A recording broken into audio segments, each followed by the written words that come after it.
for future reference. And, you know, I just wanted to go through the listing agreements, kind of more of a deep dive. It's one thing to learn how to fill out your contracts. It's another to be able to explain what they mean and understand what's actually in there.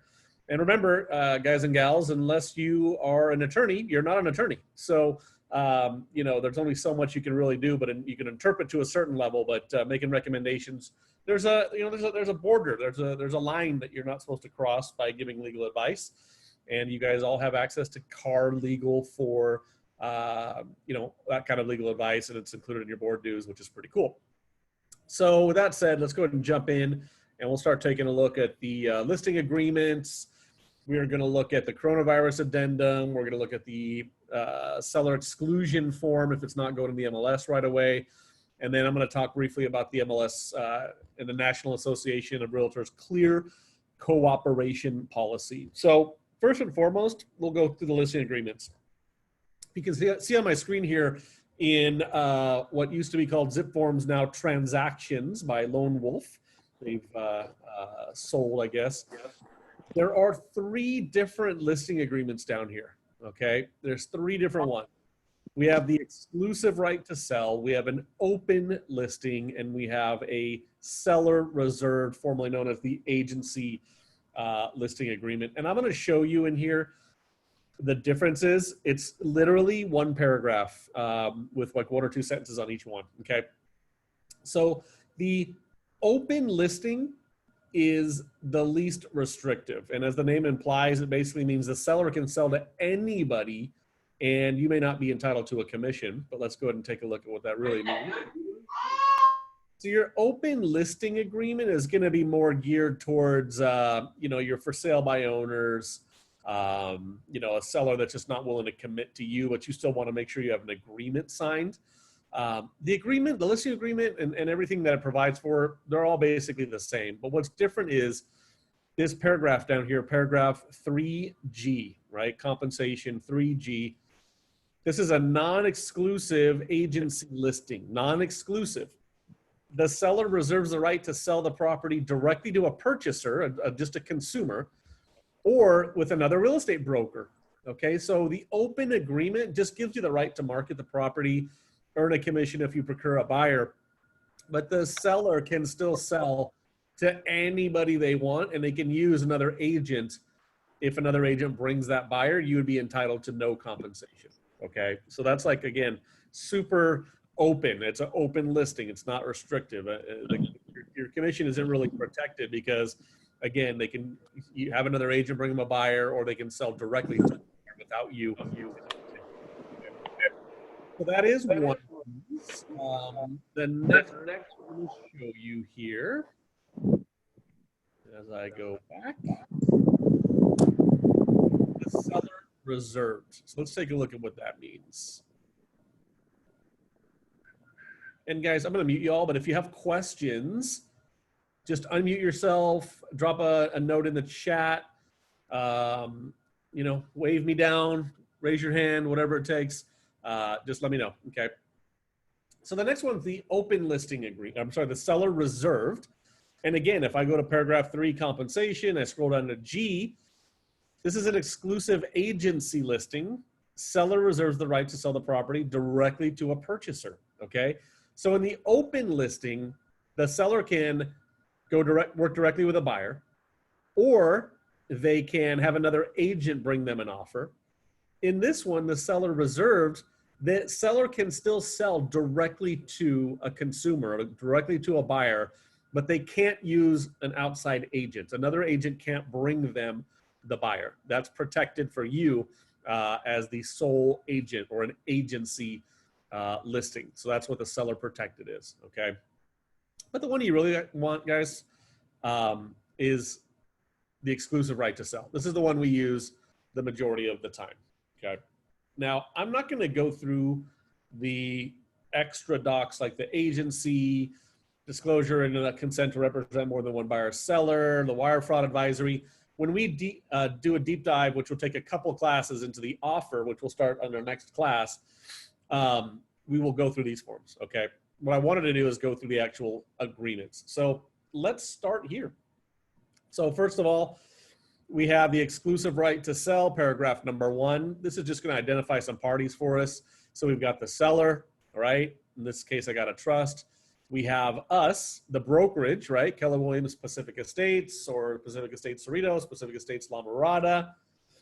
And then we have our dates, okay? We have a beginning date, and then we have our expiration date here at the end. Extremely important that you have both of these dates filled in for many reasons, okay? Number 1 is if you don't put these dates in, you don't have a valid contract. Number 2, it's a violation of the Code of Ethics with the National Association of Realtors. And number 3, the California Business and Protective Codes, the civil codes provide that an agent can lose their license, have their license revoked for not having a fully executed contract, okay? So these dates are crucial. Not having a beginning or an expiration or both could lead to some major ramifications beyond you just getting paid, obviously, okay? So very important, make sure you have your dates on here. The beginning date is the day that you are authorized to start marketing the property. You can still have an exclusion filed, but that's the formal day that you've been hired, okay? So that you could take a listing for September, October, November, right? You can take something for September 1st, December 1st, whatever. There is some strategy all around that regarding the exclusions, but we'll talk about that when we get to the exclusion part, okay? So simple dates. How long do you want to take your listing for? That's up to you and the seller. That's negotiable, right? 6 months, 90 days. If the market ever shifts to a buyer's market and it's harder to sell a listing, we'll probably be extending our listing dates out minimum 6 months, maybe up to a year. Okay, so something to consider there. We have our address here, right? I got Main Street in Cerritos. I've got the parcel number, which I can get from the Realist tax records. Okay, there's a couple of extra check boxes here. If it's a manufactured home, there's an addendum. If this is a probate or a conservatorship or a guardianship, there's also another addendum that we would add for some additional terms. And then 2A is the listing price, and you just type it in here, 800 grand in this case. And then listing terms. There might be some additional terms that you are going to fill in here. Maybe you're going to, change the compensation if you get to a certain price, or maybe you're going to pre-fill in a reduction in the listing price after a certain amount of time. There's some other terms that might be here, okay? But simple enough, put the price in. And then we get to our compensation. So the compensation takes up the entire page, and notice there's no G like there is in the other two, right? So I'll walk you through this real quickly. So number 1, it's right at the top here. The amount or rate of real estate commissions is not fixed by law. They're set by each broker individually and may be negotiable between the seller and the broker, okay? That's our entire compensation. So the agreement must have that sentence in bold in that specific font and type number to make it very clear that there is no prefixed commissions. That's illegal, okay? So you will negotiate with your client what the commission is, and once you have that percentage or maybe a flat fee in paragraph A, you will then write that in, okay? So as you can see here, I've got 6%. I can also put a fee and check off the dollar amount, but I'm going to keep it at a percentage for this one. And then maybe there's a bonus here, okay? Maybe there's a bonus for whatever, okay? You're probably not going to use that very often. And the rest of paragraph A says you're going to get paid when we complete the transaction, or if we're prevented from doing so. If we're prevented from doing so, meaning you have a valid contract and then the seller says, I'm not going to proceed with the transaction, you may still be entitled to a commission at that point, okay? Now, in paragraph 3A2 right here, this whole paragraph says, well, what if we expire or cancel? What if the listing gets canceled, or the seller says, I don't want to work with it anymore, or the listing expires? Well, there's a protection here where you can fill in a time frame. And as you can see, I've got 60 days filled in here, right?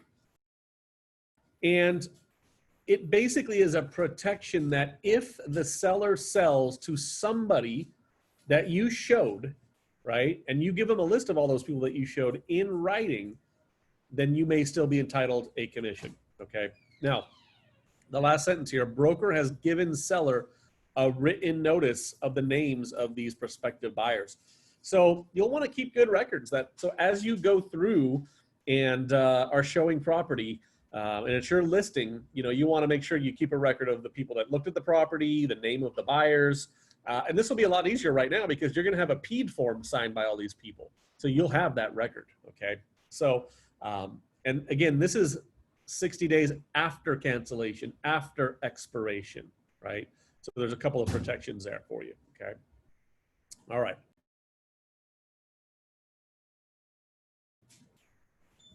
So moving forward here, there's a few other provisions. For instance, 3, if the property is removed from the market without consent, right? That could be a reason why you might be entitled to commission. Now, if the seller says, I'm going to rent the place, you're going to let them rent the place, right? You're not going to like say, oh, no, you owe me a commission here. No, they can do whatever they want with their house. There's some provisions here that if the transaction is prevented by another party, right, and the seller has to maybe sue for damages, you may still be entitled to commission or a percentage of those damages, whichever would be, whichever would be less, okay? So half of the damages or the actual commission amount, whatever's less. Again, these are going to be rare circumstances, and we'll be talking a lot if any of this stuff actually occurs, okay? C, in addition, seller agrees to pay a broker blank, right? So maybe it's like 2% plus $1,000 or something like that. If you can't get a full commission, maybe you can work something out there.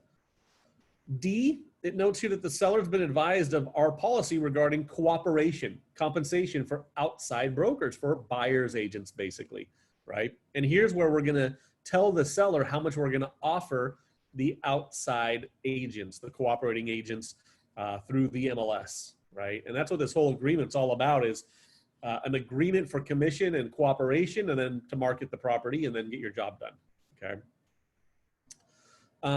E basically says that the commission is irrevocably assigned from the escrow proceeds. So we know that we're going to get paid through escrow, and we can actually send this listing agreement as proof of our agreement with the seller to make sure that we get those funds. So we're not having to chase the seller down for a check. And then F, 1 and 2 and 3 basically state that this is where a seller may have entered into another agreement with with an outside party. Maybe they've said, hey, we'll list with you, but we're already talking to the neighbor. The neighbor said they might buy it. And if the neighbor buys it, you can actually exclude them as a party on the listing agreement, okay? Or maybe they have an open listing agreement with another brokerage, but you got the exclusive. They can still say, well, that broker was entitled to commission if they bring a buyer to me, right? So you'll ask, have you talked to anybody? Have you entered into any other agreements with anybody, agents or consumers direct? And if so, we can exempt them from this contract, okay? So that's basically what the remainder of F is, right? So that's a lot, right? 2/3 of the page here talk about you getting paid. But in most cases, you got your commission up top and you got your cooperation to buyer's agents here, and that's about all you need here, okay? Let's keep going. Paragraph 4, items excluded and included. Now, this paragraph really, in my mind, is an opportunity for you to talk to your sellers about anything that they are considering keeping with the property, or anything that they want to leave, to take with them, right? And you were usually talking about fixtures, things that are pertinent to the real property, things that are attached, right? Now, anything that's in this agreement, for the most part, is irrelevant. It needs to make it into the purchase agreement between the buyer and the seller. Because remember, this agreement is between the broker and the seller. So if we write in here that, the palm trees in the back are going to be excluded, we're going to dig them up and ship them to our new place in Oregon, right? It doesn't matter if it's on here. It needs to go on to the purchase agreement, where it's an agreement between the buyer and the seller. But what this is good for is for you to ask and have this conversation, okay? And by the way, I use that example because that actually happened. I had a seller who had 3 palms in the back that he planned to dig up and take with him to Oregon. So number one, I don't know how well palm trees do in Oregon, right? And then number two, those trees are pretty dang big. And you know what ended up happening? He left them, of course, right? Give me a break. Anyways, moving on, rant over. 4B is very important. And again, it's a conversation piece for you because it's talking about leased and leaned items, leased and leaned items. And what we're talking about here are things like solar. We're talking about maybe some home upgrades, etc. You know, we have one of our agents in escrow on a property right now, and the appraisal came in low, and we're trying to get the seller to reduce, but they can't because they don't have enough cash to pay off a Hero lien, right? A Hero and PACE were programs where companies would come out and upgrade your property. Maybe they would, you know, put in new windows for energy efficiency or add an AC or solar. But then it becomes a lien on the property that needs to be paid off through escrow, much like the home loan, right? So we want to ask, this is a great opportunity for you to ask because you got to just know that you may have a couple of headaches to deal with the leased or liened items, right? If you walk up to the property and you see solar, you want to make sure to ask that. But as you're explaining your contract to them, it's a great opportunity for you to just be reminded to say, hey, is there anything leased or liened here that I need to be aware of? Because we want to put that onto your net sheet to make sure we get it paid off. Or we need to make sure that the buyer can assume the lease. And I see Fernando on here, one of our lenders. He's going to care about that because that new lease that the buyer takes on may affect their ability to finance, right? So all these are little variables and things that you want to be thinking about. And I use this contract as a trigger for me to remember things that I need to talk and ask about, okay? So that's a couple of the things here. Again, remember what's written in here doesn't matter because this is not an agreement between the buyer and the seller. And it actually says that in this paragraph right here, okay? So moving on, we get to paragraph 5, the MLS. So this is gonna just give some information to the seller about what is an MLS, what kind of information is provided to the MLS. All very important, and it's been a major talking point because this year, the National Association of Realtors approved and enacted their clear cooperation policy, which basically says that if a property gets any sort of public marketing, it must go in the MLS within 1 business day. We're going to talk about that a little bit more in depth. But for the most part, for the last few years, this has been a challenge for consumers, right? So the NAR is trying to protect consumers by making sure that they know that going in the MLS is going to get them broader exposure, which means potentially more money on the sale of their home. And so with that said, they're trying to protect the consumer, especially because there's been so many, private listing clubs or like off market or pocket listing Facebook groups or different ways to sell stuff. And agents are trying to do stuff off market, but that harms the consumer. Okay, so that's what the clear cooperation policy is all about. Again, I'll dig into that a little bit deeper here in a second. Okay. C is what is our broker's MLS? You see I have here CRMLS, California Regional Multiple Listing Service. Now, this is not the only MLS out there. It's not even the only MLS that services our area. For instance, there is an MLS called Flex MLS that is up in the Palmdale, Lancaster area. Fresno has its own MLS. San Diego has its own MLS. And there may be some cooperation and data sharing between MLSs, but we do have to tell the seller if we're taking a listing outside of our normal MLS, then that could limit exposure depending on the data sharing agreements. So if you take a listing here in CRMLS, but it's in San Diego and it doesn't make it into their Paragon system, well, that could, be at a detriment to the consumer, right? Again, it's all consumer-based. It's all consumer-based. So we're telling them that we're using the CRMLS. There's actually a checkbox here to disclose to the seller if the CRMLS is not the primary MLS for that listing, right?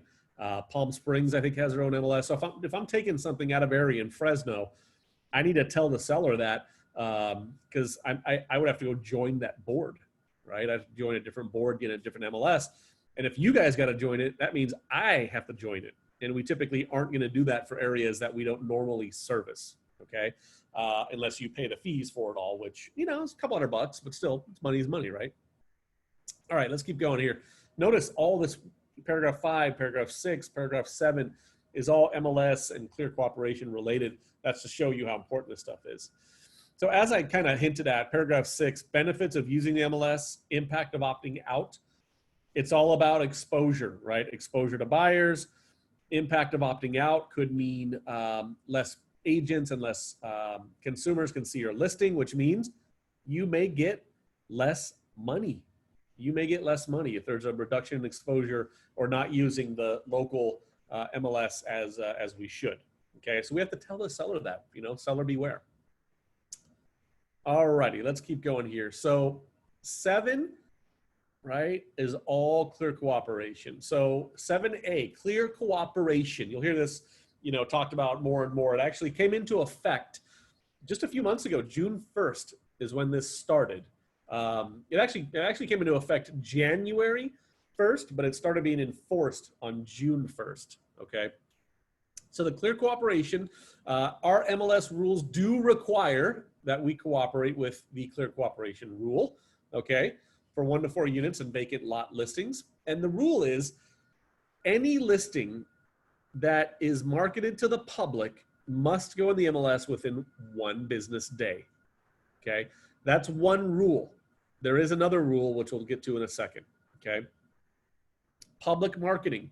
Well, what is public marketing? It's any marketing, which includes things like flyers, window signs, yard signs, digital marketing on websites, brokerage websites, you know, email blasts, text blasts, or multi-office marketing, closed and private listing groups is considered public, which is kind of an interesting kind of nomer there.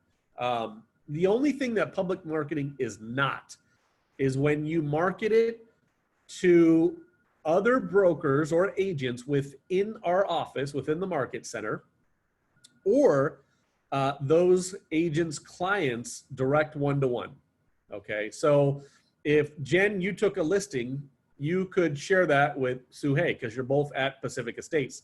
Now, off market, by the way, this is like the off market stuff right here. It has to be within the market center. We have 3 different market centers on this call: Long Beach, La Mirada, Cerritos.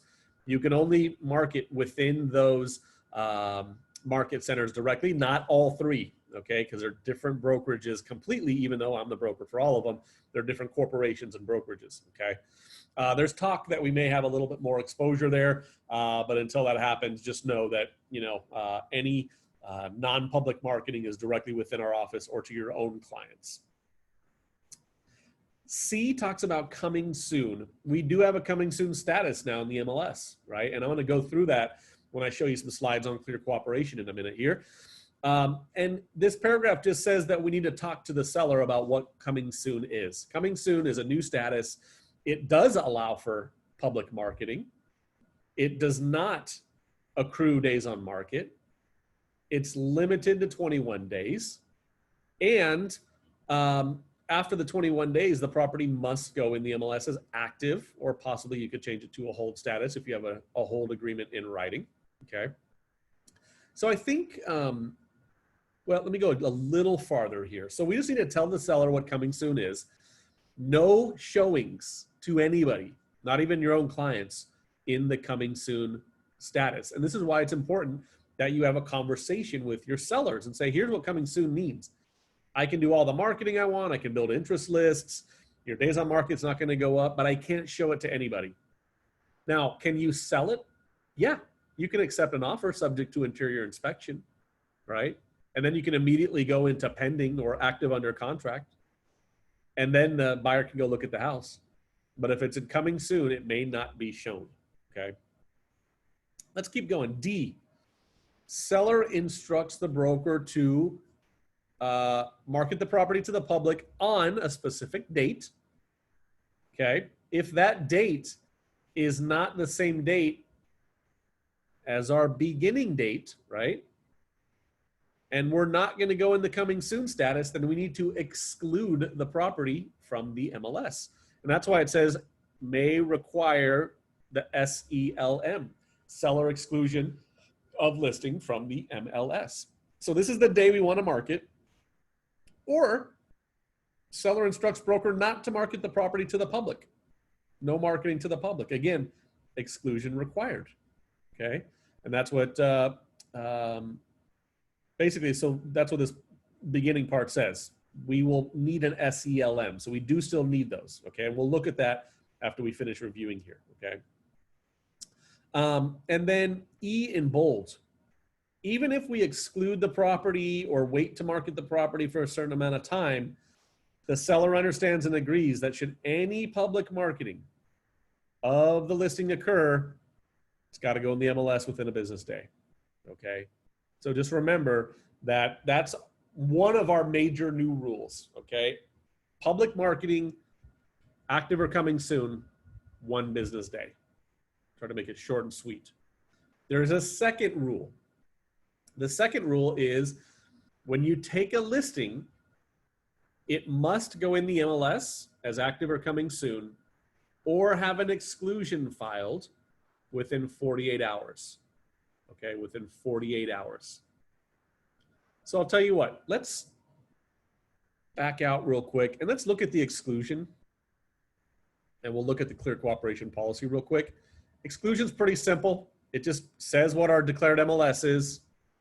It reiterates the benefits of using the MLS, like it's exactly the same verbiage as what's in the listing agreement. It says that we are required to participate in the clear cooperation policy. It defines what public marketing is. Again, we've seen all this, right?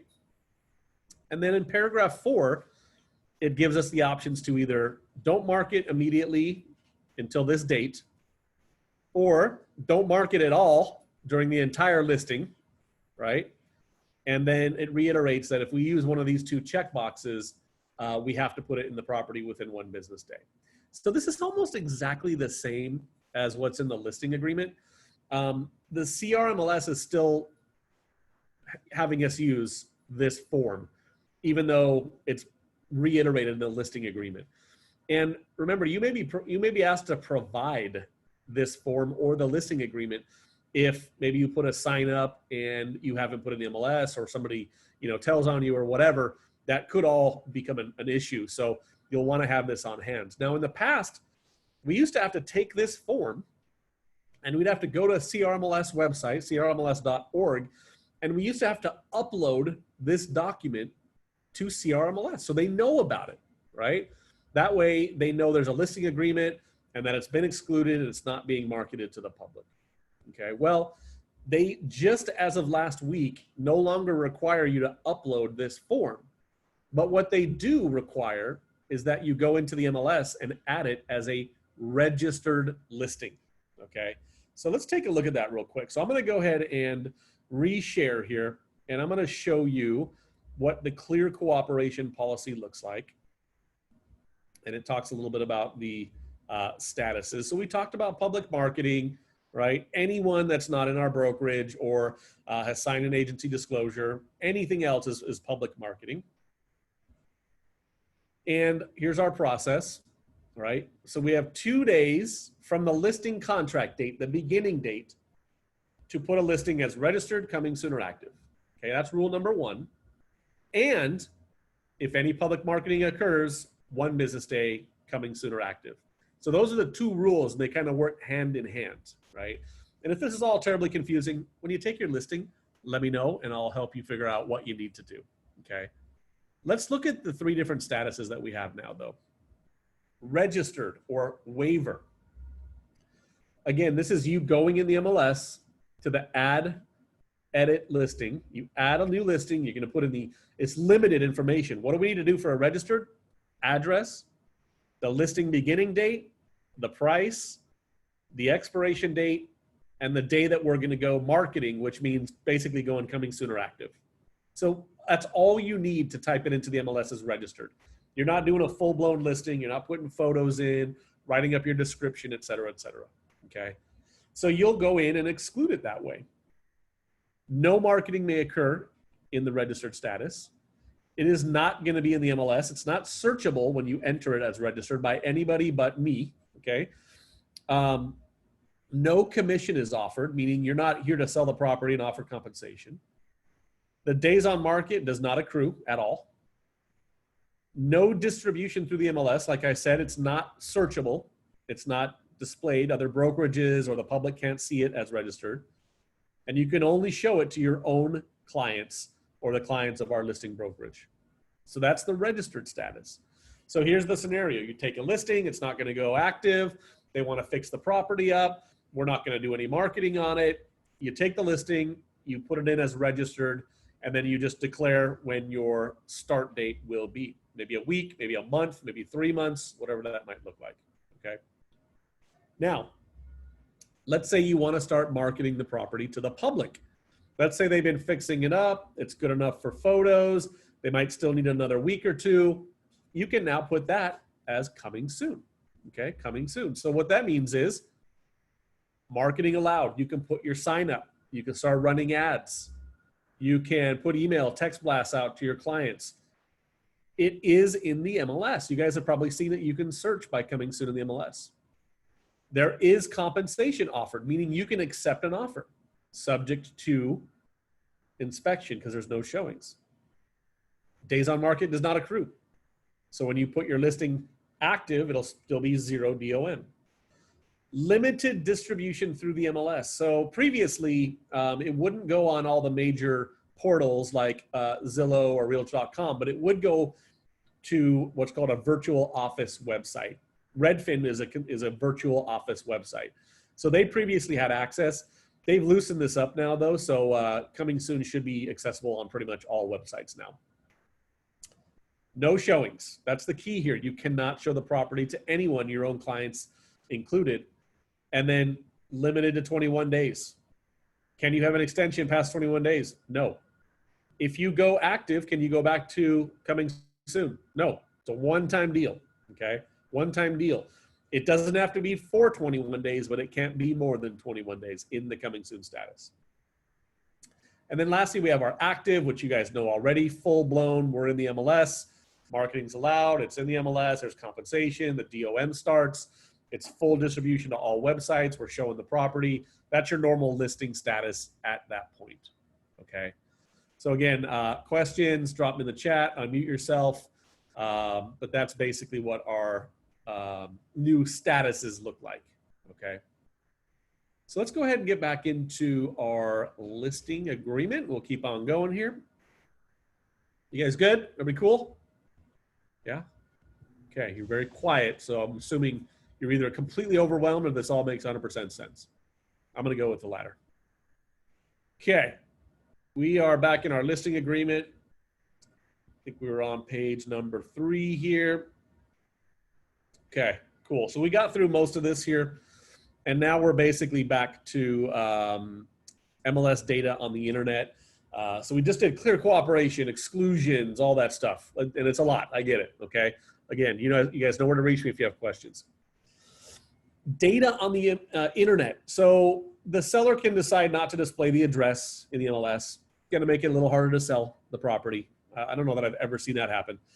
And then there's certain features they can try to opt out of, right? They can say, well, I don't want my listing on any site that you can make comments about the listing, or it has a automated estimate of value like a Zestimate. Well, remember, we don't control those sites.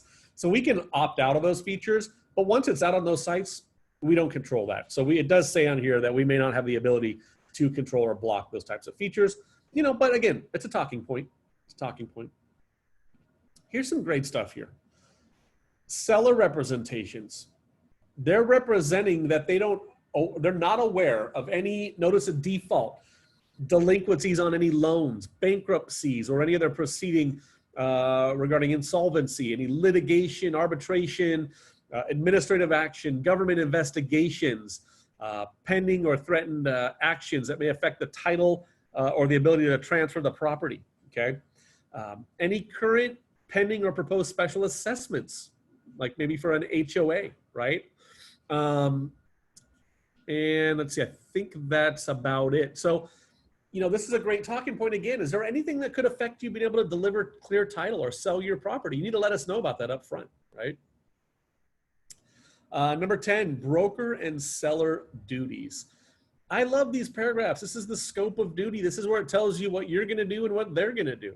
So the broker is going to use reasonable efforts and due diligence to achieve the purposes of this agreement, sell the house, okay? We are authorized to order any sort of reports or disclosures. We're not obligated to, but we're authorized to. We're given the authorization to advertise the market and market the property by any method that we see fit, right? We don't have to do anything that we don't want to. If we don't want to do open houses, because the law says we can't do open houses, then we ain't going to do open houses, right? That's your prerogative. It's going to give us the right to use media, right? The MLS, the internet, any other mediums that we want, and to get any information out there as we see fit again. And it even gives us the right to disclose to any other real estate agents whether we have offers and what the price of those offers are. A lot of people don't know that you are allowed to disclose the price of the offers. It's written right in here, right? Offering price of such offers, unless the seller gives us written instructions to the contrary, okay? The broker agrees to present all offers in a timely fashion. A timely fashion, I would call that within 24 hours. And then look, seller agrees to consider the offers presented to the broker. They agree to act in good faith to accomplish the sale. They agree to make the property available for showings at reasonable times, right? And they agree to send all outside broker inquiries directly to us. And then lastly, it says the seller is responsibility for picking the price to list and sell the property for. We're not going to do that. We'll advise them, but it ain't our job to decide that. Although I will tell my sellers, you get to pick the price. My job is to tell you what I think it's actually going to sell for, so we can get this place done and sold, okay? There's a section here that gives us the right to order certain inspections or reports if we do. Not super common, but not totally unheard of. Many people may think that getting a termite report up front might be smart, so they know, what kind of numbers they may end up be dealing with based on the offers. Some sellers may want to get a physical inspection done and decide if they want to make some repairs, up front, so they know what they're working with, so they don't have an exorbitant repair request in the middle of escrow, okay? Let's see here. What else we got? Lastly is just a disclosure that the seller is going to hold us harmless for any, facts that they do not disclose or forget, whether it's an error or not. Okay. All right. We can hold a deposit on behalf of the seller. We don't hold deposits, so that's kind of a moot point for us. There's a whole paragraph regarding agency. It talks about receiving the disclosure regarding agency, which is the first document attached to this listing agreement. It talks about the fact that we're going to represent the seller in any transaction. And then it also gives us the right for dual agency. So the seller's pre-agreeing to dual agency in this listing agreement if we procure our own buyer. We don't have to, but we can, okay? It notes here that we're going to have a confirmation of agency relationships, which will come in the purchase agreement. And there's a section here that says there are potentially competing sellers and buyers, meaning, hey, Mr. and Mrs. Seller, we may have a listing exactly like yours in the same price range, could be in direct competition with you. And with that said, we just need to tell you about that, and you need to agree to it. And there is a form right at the beginning of this offer, the second form, disclosure and consent for the possible representation of more than one buyer or seller, okay? And we'll look at those, like I said, next time we jump in the offer purchase agreement. 13 is about security. It just says, look, hey, put your stuff away, be aware of, security and safety, and also be aware of, audio and video, right? It's a recommendation here that we may need to disclose whether the entrants are being recorded with audio or video, okay? So we should probably let people know that there's a security device. And I mean, how many homes have these days? Most of them, I would say, right? So you might want to put a little note on your listing that says, security camera, recording in progress, entrance beware. All right, 14 talks about photos and internet advertising. So, obviously we may obtain photography, we may obtain internet advertising. And it talks about rights to the images. They're ours. You know, when you hire your camera crew, assuming their agreement is in your favor, and you do need to look at the agreements with your photographer, you should be the owner of that media, okay? And you have the right to do whatever you want with that media. So make sure that your photographers are not, you know, giving you a license to use that media only while the property is listed. That could be a big issue, especially after the listing closes and that media is all out there on the internet. They may throw some lawsuits out, which has happened quite a bit. Zillow got nailed on a multi-million-dollar photography lawsuit. So be aware, okay? And then it also talks about other entrants to the property may take their own photos and video, right? And we can check this little box and say, we don't allow that unless they're the appraiser or an inspector. But you guys know how it is. Many of you are doing virtual tours right now where you're taking a quick video recording of the listing, sending it off to your client or doing a FaceTime Live or whatever. So the seller just needs to understand that that's actually happening and to beware, okay? Key safe, lockbox gives the authorization to put a lockbox on the property. If the seller doesn't want one, there's a checkbox to say, no, we don't want one. Same thing with the sign. And now we're kind of getting into the boilerplate stuff. We have our equal housing opportunity. We have our right to reasonable attorney fees.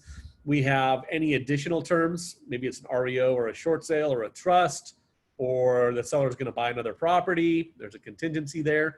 Or look, I added the residential listing agreement coronavirus addendum / amendment, which we'll look at in just a minute. So I incorporated that into our listing agreement. All your listings right now, ladies and gentlemen, should have this as a part of the agreement. So add it to your transaction, okay? There's a management approval. I mean, I can cancel your listing within 5 days if, you know, there's something that we don't like to see on it. Successors and assigns, this agreement is binding on the seller and the seller's successors and assigns. And that means if the seller passes away in the middle of selling this property, it's binding on whoever takes ownership of the property. There's a dispute resolution for mediation in the contract, so that the default is that there's mediation, no arbitration. The entire agreement, basically everything that we've discussed is superseded by what's in writing on this contract. Ownership and title, the seller warrants that they are the owner. There's no one else that has title to the property, aside from anybody you might write in here. And then lastly, we have our representative capacity checkbox. So if the seller is an entity, this is where they would add another form, which I'll break down in a future video, for a trust, probate, corporation, LLC, whatever else, whatever entity might be selling. It just helps us declare who is authorized to sign on behalf of that entity, okay? And everybody signs at the bottom here.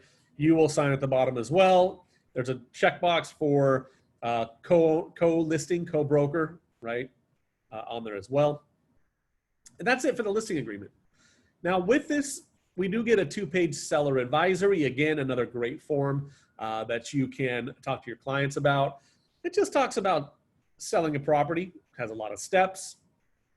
2, talks about disclosure. You have an obligation to do a certain amount of disclosures. And those disclosures are statutory in some instances, specifically relating to the transfer disclosure statement, the natural hazards disclosure statement, possibly earthquake, lead-based paint.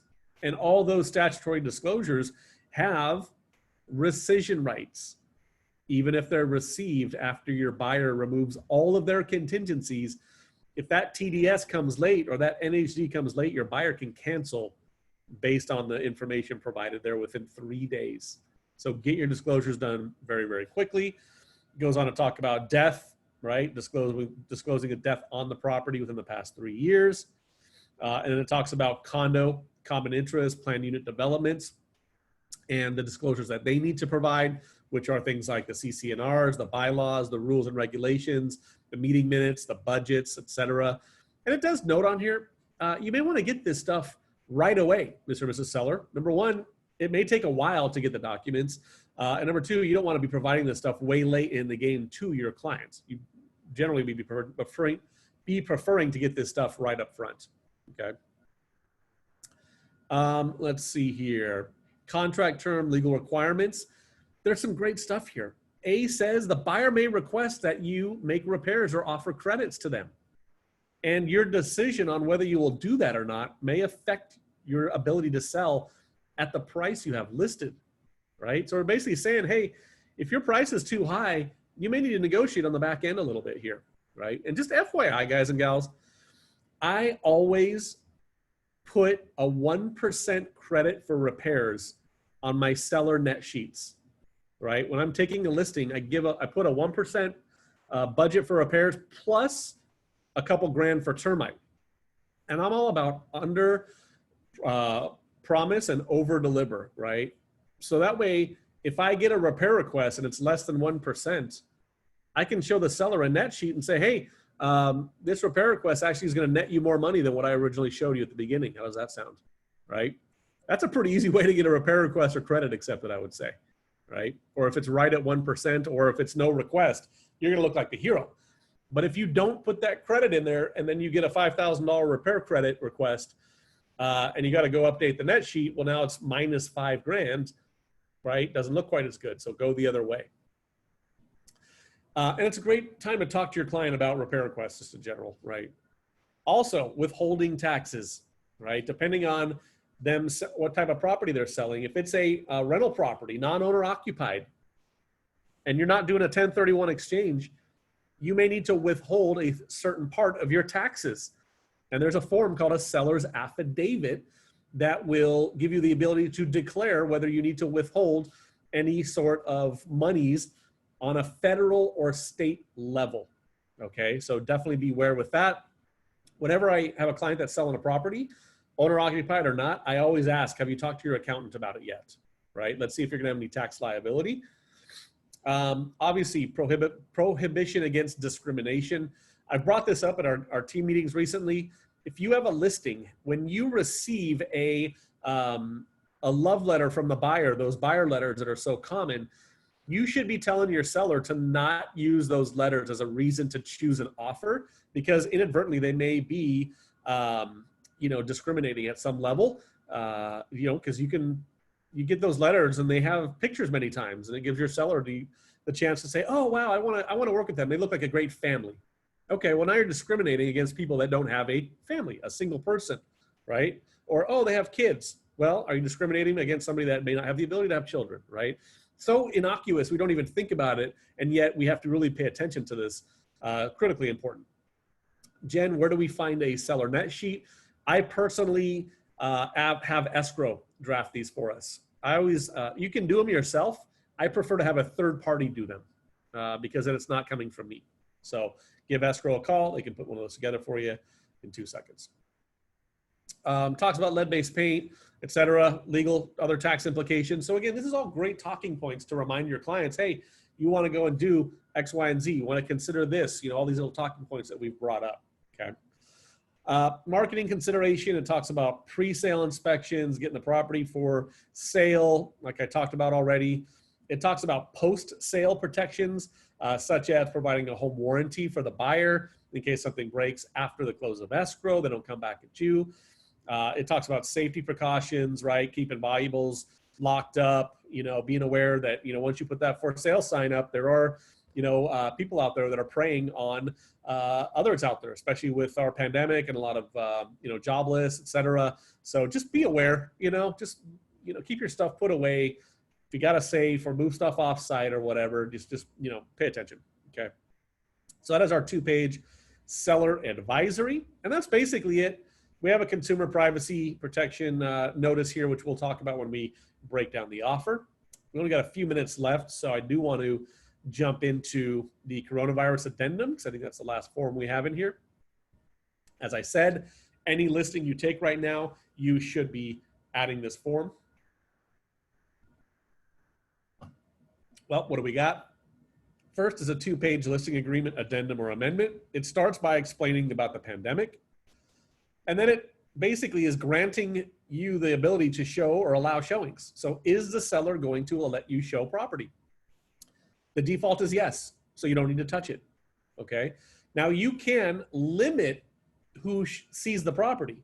So in B1 here, first of all, it says anyone that wants to go on the property must sign a PED.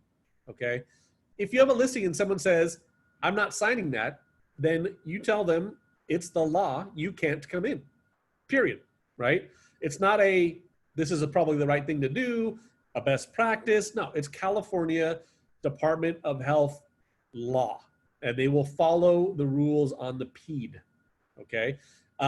We've heard questions about masks. Well, they won't, I've had people say they won't wear a mask when they go inside the property. By signing the PED, they're agreeing to all the laws. And some people will say, well, I can't, it's a health condition. Well, understood.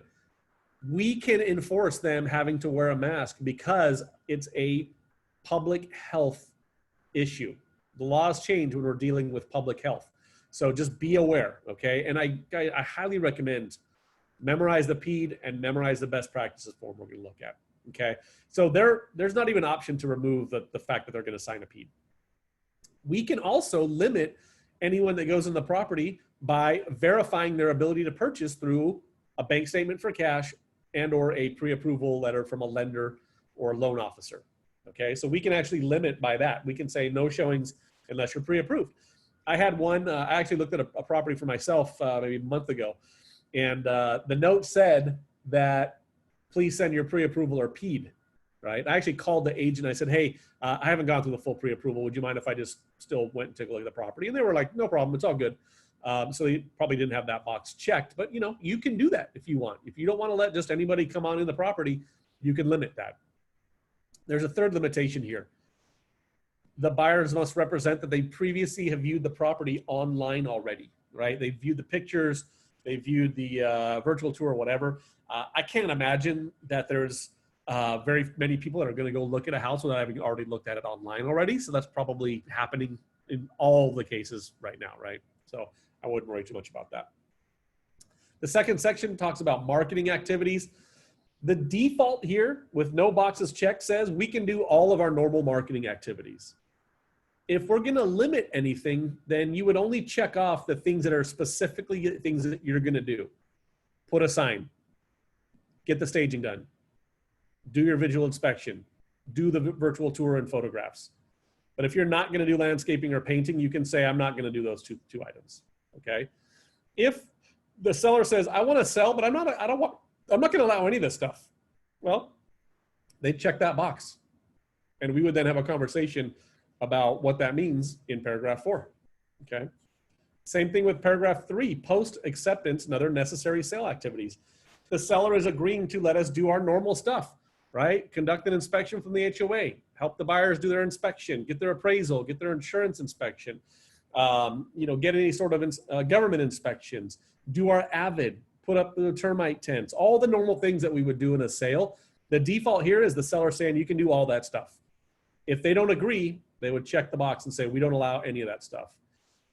And what does it mean if they don't agree to allow showings, allow marketing, allow normal sale activities? Well, it means we're going to tell them in this paragraph here that you're limiting the buyer's abilities. You're probably going to need to hire an attorney to help you draft language that says we're not going to allow all these activities because the purchase agreement says the buyers can do all their inspections, that the seller's going to let them in for all their inspections and blah, blah, blah. So we're changing the verbiage in the purchase agreement. Therefore, we would recommend at that point that your seller is going to hire an attorney to get that stuff down, okay? Now, if your seller is going to limit all this stuff, it may not be the right market to sell their property, right? And just tell them that, right? Because they're probably going to miss out on making some money here. So, just beware. Again, 5A talks about showing and access. It's going to talk about, the showing requirements that are on the BPP form. It's going to talk about cleaning the property, which as a listing agent is your responsibility before and after every showing, right? Well, what if it's vacant? You're not going to be there. Well, you can ask the buyer to do it or the buyer's agent to do it. But how are you going to verify that? It's still going to be your responsibility, okay? We can ask the seller to pay for the cost of all the stuff we got to buy to clean the property if you can find it, right? Anyone seen Clorox spray on the shelf in the past 6 months, right? Clorox, I think, came out and said they won't be stocked again until the middle of next year, right? So, yep, good luck. Good luck. It talks about our marketing plan. It just says here that if we've given any sort of a marketing plan, it is altered by whatever has been agreed upon in this form here. There is a section here for temporary withdrawal of property from the market. If your seller decides to take the property off the market for a little bit of time and it's COVID related, maybe they contract COVID themselves and we're going to let them quarantine for a couple of weeks. We can remove the property, put it as hold, and there's a box here that says, well, if we put it as hold, we can automatically extend our listing expiration by the number of days it goes on hold. Maybe we pull it off for 14 days and then we extend our listing agreement an additional 14 days. That happens automatically with this paragraph. Okay, you may need to add a new one of these to do that if something happens and you need to put it on hold. And then lastly is our scope of duty. Whenever you see scope of duty, this tells you what your job is. You'll see this in the purchase agreement, the listing addendum here, and so on. And it just says here that we as brokers are gonna do everything that we just read to you, and we're gonna do our best to get compliance by outside people. We'll give you a copy of all the PEDs and the health the health declarations that are being made. We're not gonna verify. You know, if someone says they don't have COVID, there's no way for us to verify, so we're not even gonna attempt to do any sort of verification of representations that are made. We're not gonna physically prevent people from coming onto the property, right? We ain't the police. If we become aware of somebody's failure to comply, we will inform the seller immediately and let them know, and we'll do our best to prevent access in the future. And you as the seller are assuming any sort of risk by allowing people in your property. So that's the risks. We know what's going on. This is the way things work. So here we go. All right, we're gonna wrap it up. I'm not gonna go through the PED. We've done a class on that. We'll do it again in the future.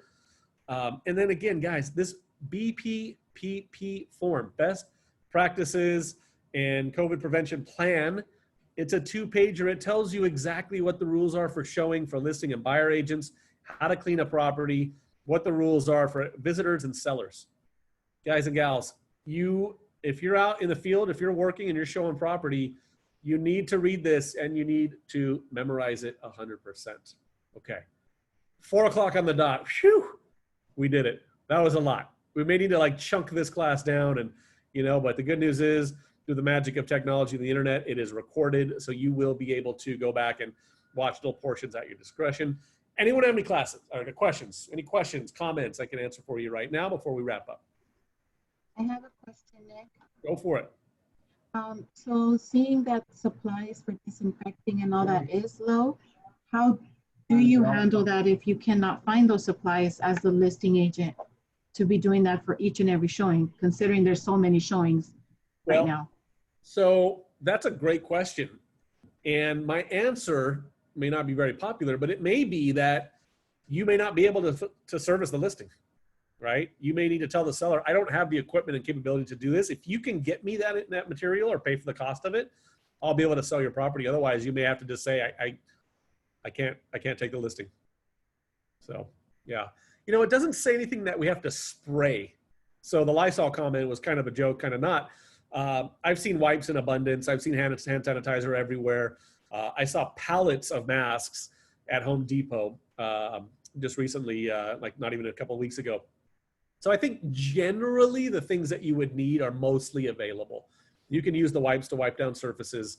You don't necessarily need, it's off-brand stuff, but it's still claiming to be 99.9% effective. So good question. Anybody else? Nick, where can we get this, the recordings? We're going to upload in 2 places. 1, I'll put them in the Facebook groups. And 2, we're putting together YouTube channels for all the offices, so you'll be able to go and get them as needed. And if there's anything specific you guys need, shoot me a text and I'll send you the links to them. Okay, great. Because the access to the Facebook group and the uploading to the YouTube channels, that's not an effect as of yet, right? I post all the classes as soon as I get the recordings in all the Facebook groups right afterwards. So if you guys want, just create a little notes app and copy and paste all the links, and you'll have them just, you know, saved for yourself forever. And Okay. then slowly but surely, yeah, we're getting the stuff put on the YouTube channels. Okay, thank you. Anybody else? Yes, I was just wondering when you are going to be having the class on the offers. So we will start that in 2 weeks, although that 2 weeks might be Labor Day, but I have a lot of them recorded already, so I can get those to you. So probably it'll be the class after the Labor Day break. Thank you. You're welcome. All right, guys, I'm going to sign off. Appreciate you all. Thank you, and we will talk very, very shortly. Have a wonderful day.